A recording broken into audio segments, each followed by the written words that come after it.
So good morning mga idol, andito na naman po tayo. Ang ating gagawin ngayon ay magdagdag ng outlet dito mga idol.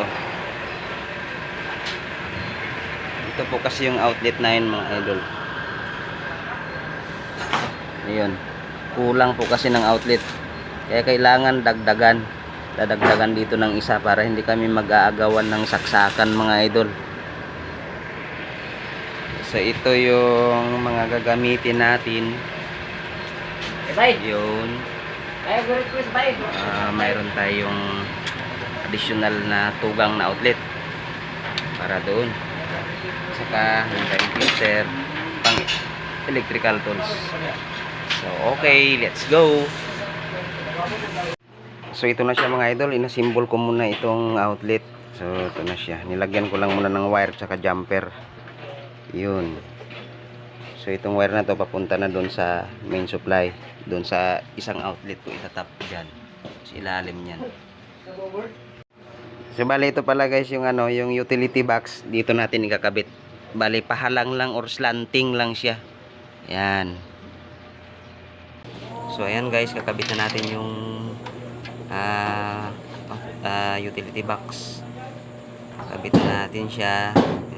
Gagamit na tayo ng lock screw mga idol, 2 pirasong lock screw para dumikit siya dun sa, kasi kahoy lang po yung likod niyan, para lang po pala ito sa mga baguhan mga idol. Sundan nyo lang to guys kung paano magkabit ng additional na outlet.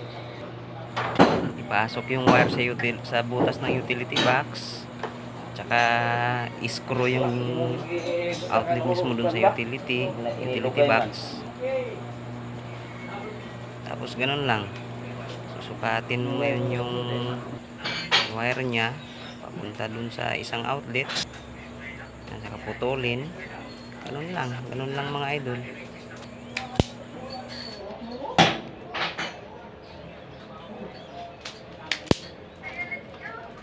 So bago nyo pala gagalawin yung existing na outlet mga idol, make sure na naka shutdown yung main breaker nya doon, para yung kahit yung breaker na lang papunta dyan sa outlet na yan na kailangan na tatrabahuin para iwas disgrasya mga loads. Skid na. Paslak mo? What? Ipton. On. Ba ko toslok. Ikaw kung may birabos rom.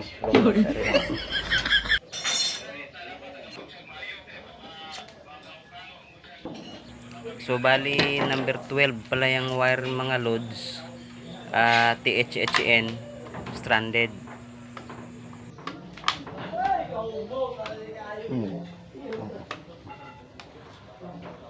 Luto na good.